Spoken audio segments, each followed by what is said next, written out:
नमस्कार, एक बार फिर आपका स्वागत है एमपी टुडे के इस पटल पर। और इस समय जो सबसे बड़ी समस्या है वो है संयुक्त परिवार के टूटने की। कई रिश्ते ऐसे हैं जो आगे चल के खत्म हो जाएंगे, जैसे कि मौसी, चाचा, चाची, बुआ, ये सारे रिश्ते एक दिन किताबों में कहानियों के रूप में रह जाएंगे, क्योंकि अब संयुक्त परिवार धीरे धीरे खत्म हो रहे हैं और एकल परिवारों का जन्म हो रहा है। इसका कारण क्या है? दो तीन कारण जो हम मोटे तौर पर देखते हैं तो सामने आते हैं। एक तो वर्किंग वुमेन, जिसको बड़े परिवार पसंद ही नहीं है। कम बच्चे और छोटा परिवार ये उनकी पहली प्राथमिकता है। लेकिन क्या वर्किंग वुमेन के पास इतना काम होता है कि वो लोगों के साथ एडजस्ट परिवार के साथ नहीं कर सकती है?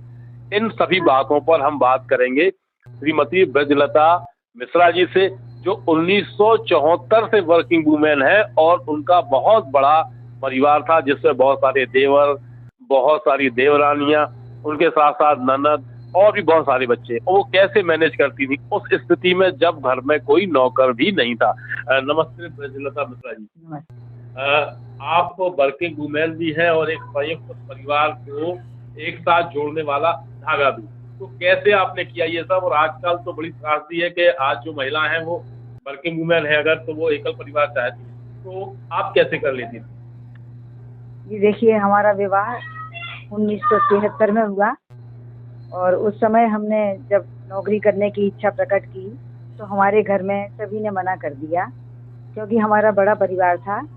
और 2 वर्ष पहले हमारे श्रीमान जी की नौकरी भारतीय खाद्य निगम में लगी थी और 1 वर्ष पहले उनके पिताजी का, मतलब हमारे ससुर जी का देहांत हो गया था। तो घर में सबसे बड़े यही थे और इनके 4 भाई और 4 बहनें थी। 2 बहनें विवाहित थी।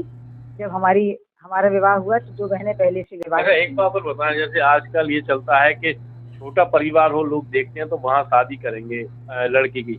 आपके पिताजी तो साहित्यकार भी थे और इतने बड़े परिवार में शादी उन्होंने आपकी की, तो कोई समस्या उस समय ऐसी नहीं होती थी कि आप छोटा ही परिवार देखेंगे?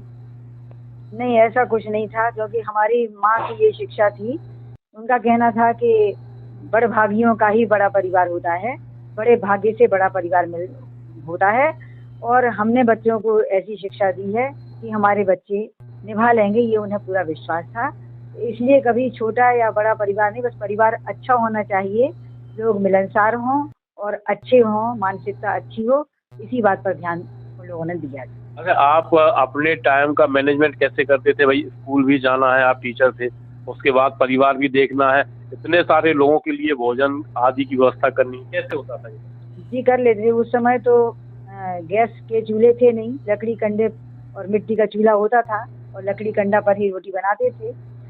तो उस रात में यहाँ हमारे चितरी बाजार में 3 बजे रात में नल आते थे, तो 3 बजे ही हम उठ जाते थे। तो पहले नल वल का काम, उस समय झाड़ू वगैरह का शुरू कर देते थे काम, और नहा धो के खाना बनाने का काम करते थे। और 8 बजे तक होते होते 7:45 पे हम स्कूल के लिए निकल जाते थे। 8 बजे से 3 बजे से काम करते करते 8 बजे तक? जी। उसके बाद फिर स्कूल? जी, क्योंकि ज़्यादा लोग थे, 12-13 लोगों का भोजन बना के जाना, कि जब तक हम लौट के नहीं आए तब तक खाना खत्म ना हो जाए, कम से कम सबके को मिल जाए, क्योंकि सभी पढ़ने वाले थे, देवर वगैरह छोटे थे। हमारी जब शादी हुई तो हमारी सबसे छोटी ननद, आज वो भी नानी बन चुकी हैं, लेकिन उस समय उनकी उम्र 3 वर्ष की थी। सबसे छोटे देवर 5 वर्ष की थी। सभी में 2-2 वर्षों का अंतर था लगभग।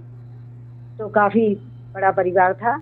और हमारी शादी के 10 साल बाद देवरानियाँ आई। उस समय कोई देवरानी भी नहीं मतलब अकेले आप ही थे सारा काम? हाँ, वो 10 साल तो हमने ही संभाले हैं। लेकिन उसके बाद, लेकिन हमें ईश्वर ने ही वो शक्ति दी है। हम अपने आप तो ऐसा कुछ नहीं कर सकते थे, लेकिन ईश्वर ने जो शक्ति दी और माता पिता ने जो संस्कार दिए, उन्हीं का प्रतीक। अच्छा, आजकल आपके कैसे संबंध है सभी से, अपने देवरों से? बहुत अच्छे संबंध हैं। आज भी हमारे देवर, हमारी देवरानी और देवरों के बच्चे, अगर हमने कुछ कहा है या हमारे श्रीमान जी ने कुछ कहा है तो वो कभी मना नहीं कर सकती हैं। हमें कहीं जाना है तो वो कभी मना नहीं करते। कभी कभी हमारे बेटे चाहे मना कर दें कि हमें कोई मजबूरी है, लेकिन वो लोग बराबर के नहीं, हमसे कहो भाभी, चाहे अस्पताल जाना हो। और तो और हम कभी सम्मेलन वगैरह में भी जाते हैं तो कभी कभी अगर हमें घर में हमारे बेटा उपलब्ध नहीं होते हैं तो हमारे देवर के बच्चे कह देते हैं कि आप हमें बता देती हैं, हम आपको लिवा जाते आज भी। और देवरानियाँ भी कहती हैं कि हम तो आपको बल्कि वो इतना मतलब आदर करती हैं और इतना जैसे डरती हैं। हालांकि हमने कभी किसी को डांटा भी नहीं है, लेकिन वो इतना सम्मान देती हैं, कहती हैं कि सास कहो माँ कहो, हम तो आपको ही मानते हैं। अच्छा, ये संबंधों की जो मिठास है अब देखने को मिलती है क्या आज की फैमिली में, आज के बच्चों में? हाँ, अधिक घरों में तो अब नहीं ऐसा देखने में आ रहा है। दिन पर दिन कुछ, मर्यादाएं भंग हुई हैं। हाँ, कुछ स्वार्थपरता भी है। देखिए, बड़े परिवार में बहुत आराम है और बहुत सहयोग भी है, लेकिन थोड़ा सा अपने को भी कुछ कर्तव्य करना पड़ता है। होता क्या है कि आज कर्तव्य करना नहीं चाहते, फल की इच्छा चाहते हैं। आज कई घरों में हम ये देखते हैं कि वो चाहते हैं कि हमें सम्मान ऐसे ही मिले जैसा जैसा हमें मिला, लेकिन हमने कभी सम्मान की अपेक्षा नहीं की। पहले अपना कर्तव्य करो। हम नहीं जानते थे हमें इतना सम्मान मिलेगा, लेकिन ईश्वर ने हमें बहुत सम्मान दिलाया। तो ये बात सही है कि पहले कर्तव्य करो तब। आप लगभग 50 वर्षों से ज़्यादा का आपका दाम्पत्य जीवन हो चुका है, आपने बहुत कुछ देखा है। तो संयुक्त परिवार अच्छा है कि एकल परिवार? संयुक्त परिवार बहुत अच्छा है, सब एक दूसरे के सुख दुख में काम आते हैं और थोड़ा सा करना तो पड़ता है, लेकिन सभी मिलजुल के फिर करते हैं तो बहुत अच्छा लगता है। आज हमारे यहाँ जब त्योहार होते हैं, ये घर थोड़ा छोटा पड़ता था, तो जब विवाह हुआ तो अलग से प्लॉट ले दिया, तो अब देवर देवरानी वगैरह सब अलग अलग भी रह रहे हैं, लेकिन आज भी हम लोग त्योहार वगैरह सब मिलजुल कर ही मनाते हैं और बहुत अच्छा लगता है। अगर बच्चों का जन्मदिन होता है और सब जो आते हैं, तो काफ़ी 7-8 वर्ष पहले हमारी बेटी का निधन हुआ, उससे थोड़ा सा हमारे घर का वातावरण थोड़ा बदल गया, लेकिन उसके पहले हम लोगों का बराबर यही था और आज भी वही मन मिला हुआ है। तो ये हमें पता चलता है कि संयुक्त परिवार ज़्यादा अच्छा है एकल परिवार से, लेकिन तब जब सबको अपने अपने कर्तव्यों का भान हो। बहुत बहुत धन्यवाद।